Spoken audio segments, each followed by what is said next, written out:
c'est clair et net que moi je vais tout donner et je pense qu'on va tous tout donner pour aller chercher l'or.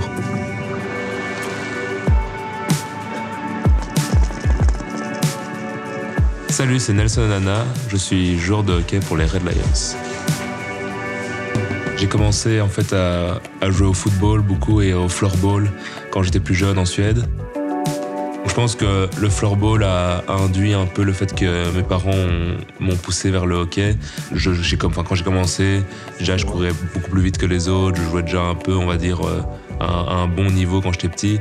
Et ben directement après ça, j'ai joué avec des gars très talentueux aussi du club. On a fait une équipe de mon âge. Et ben je pense que c'est là que la passion commence. Donc la passion, c'était peut-être au-delà du sport même. C'était vraiment l'environnement collectif du groupe dans lequel j'ai pu participer et jouer justement au hockey.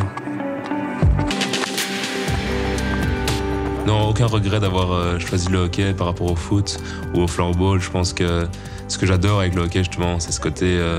c'est un juste milieu. C'est un sport vraiment où, d'un côté, tu peux un jour jouer devant 30 000 personnes et tu vas avoir toute la Belgique qui va être derrière toi te supporter. Et puis un autre jour, tu es à l'université, il n'y a personne qui te reconnaît. C'est un des sports, je trouve, où tu peux vivre une double vie, où tu passes de l'un à l'autre comme ça tout le temps.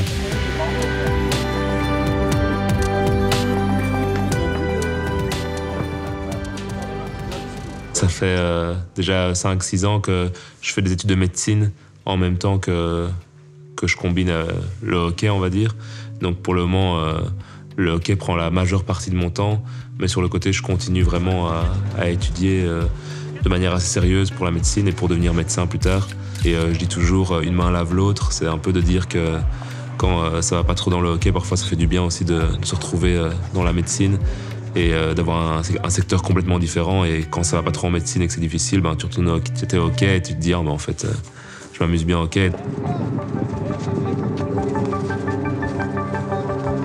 Le moment où j'ai le plus évolué, je pense, c'est quand j'ai vraiment reconnu mes forces sur le terrain et que j'ai compris, je pense, la manière dont je pouvais mettre mes forces au service de l'équipe. Et quand tu arrives vraiment à mettre ce super pouvoir en évidence, personnellement, c'était le travail défensif, les tackle-backs, l'énergie que j'apportais, le nombre de sprints peut-être que je vais faire sur un match comparé à d'autres joueurs.